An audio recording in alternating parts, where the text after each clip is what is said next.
I didn't see the moment coming. It split the room in half, her voice slashing through the quiet like something feral that had been living under her skin, waiting for the right second to bite. "Get out until you apologize to my lover." She said it without shaking, without shame, without even looking at me. Just anger and something else she didn't bother hiding anymore. I remember standing there, holding the edge of the kitchen counter, the cool marble grounding me in a moment that felt unreal. My heartbeat didn't spike. My hands didn't tremble. I just felt this sudden, hollow quiet settle inside my ribs. A void. Her lover. The word hung there, thick, deliberate.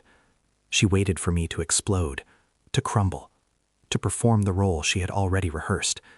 Instead, I nodded once. Okay. It was the softest word I'd said all month. She blinked, like she hadn't expected obedience, only chaos. But I didn't give her any reaction that could be weaponized. I simply walked past her, footsteps measured, my silence heavier than any storm. Next morning, I left the keys on the table and walked out. At 9:14 a.m., her father called, breathless, panicked. The trust alert. "Tell me you didn't kick him out." His voice cracked.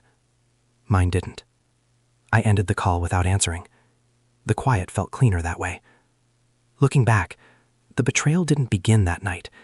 It had been dripping through my life for months, seeping into the cracks I didn't want to inspect. Small things. Her late-night messages she hid with a tilt of her wrist. The new perfume she claimed her colleague recommended. The sudden interest in evening yoga sessions despite never owning a mat. None of it made sense at the time because I trusted her far more than she trusted herself. But that night, her outburst, the demand, the audacity, it stripped the remaining veil from everything she'd been carefully staging. A lover. Not a one-time mistake. Not an impulse. A relationship. A parallel world she had been building in the shadows while stepping over me in the daylight. The shock didn't come in a single wave. It arrived slowly, like each breath carried a bit more truth with it.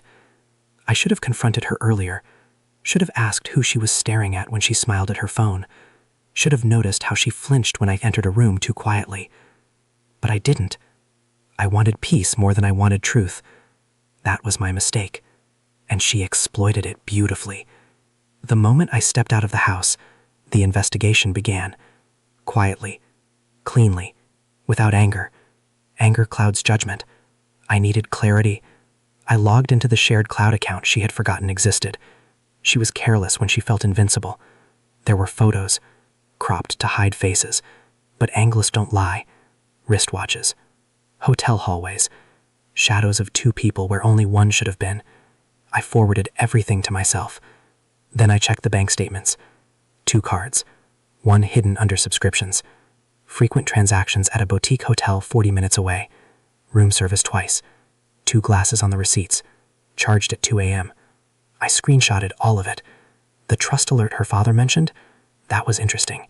He had set automated notifications for major changes to our joint property trust. He never told me. It was designed to protect family assets, which had always been code for control. She didn't know those alerts existed, but I did. And now he knew she'd forced me out. I spent the rest of the day gathering. Phone backups, exported messages, anonymized call logs. I didn't read them for emotion. I read them for pattern. Every truth has a rhythm. Every lie has an echo. By midnight, I had her entire timeline mapped out.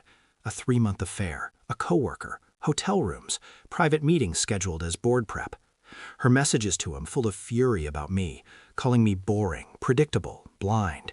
She wanted me to react, to give her the chaos she could use to justify leaving with clean hands. Instead, I gave her nothing, and that terrified her more than any confrontation. 2 days later, the final piece arrived. The hotel sent the security footage. Her, him, arms around each other, entering a room she claimed she used for work coaching sessions.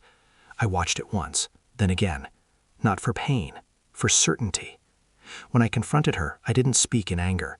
I simply placed the printed still frames on the dining table, each one spaced out like crime scene markers. She walked in, froze, and went pale. Where did you get? Doesn't matter. My voice didn't rise. My pulse didn't either. She reached for the photos. I pulled them back before her fingers touched the evidence. I want your father to see them first. Her eyes widened with something raw, fear, not guilt, because she knew what losing his approval meant, because she knew he'd put me, not her, in his trust, because she finally understood her leverage was gone. She sank into a chair, soft, small, but I felt nothing. I didn't shout. I didn't accuse. I didn't give her the theater she wanted. I simply handed her a sealed envelope. Inside was the trust documentation her father had emailed me, the clause she never bothered to read. Any spouse who commits marital misconduct forfeits claim to assets held in joint trust. She looked up at me like I had dropped a blade at her feet. I didn't kick you out, she whispered, scrambling. I tilted my head. You screamed it. Silence. Her breathing hitched. Mine didn't. You set the terms, I said calmly. I'm just honoring them. She reached for my hand. I stepped back. Her father kept calling in the other room. She didn't answer. She couldn't. I left her there, face white, lips trembling, surrounded by evidence she had built her entire downfall with. And I didn't look back. Walking out didn't hurt. Not anymore. There's a moment when betrayal stops being a wound and becomes data, something to file, analyze, and classify. She didn't just cheat. She gambled with a life she thought she owned, but she miscalculated one thing. I don't break. I observe, and when the truth finally settles, I don't cling to ruins. I walk away from them. I left the house with no keys, no claims, no backward glance. Only one thought remained. Clean, sharp, undeniable. Some people don't deserve a confrontation, only consequences.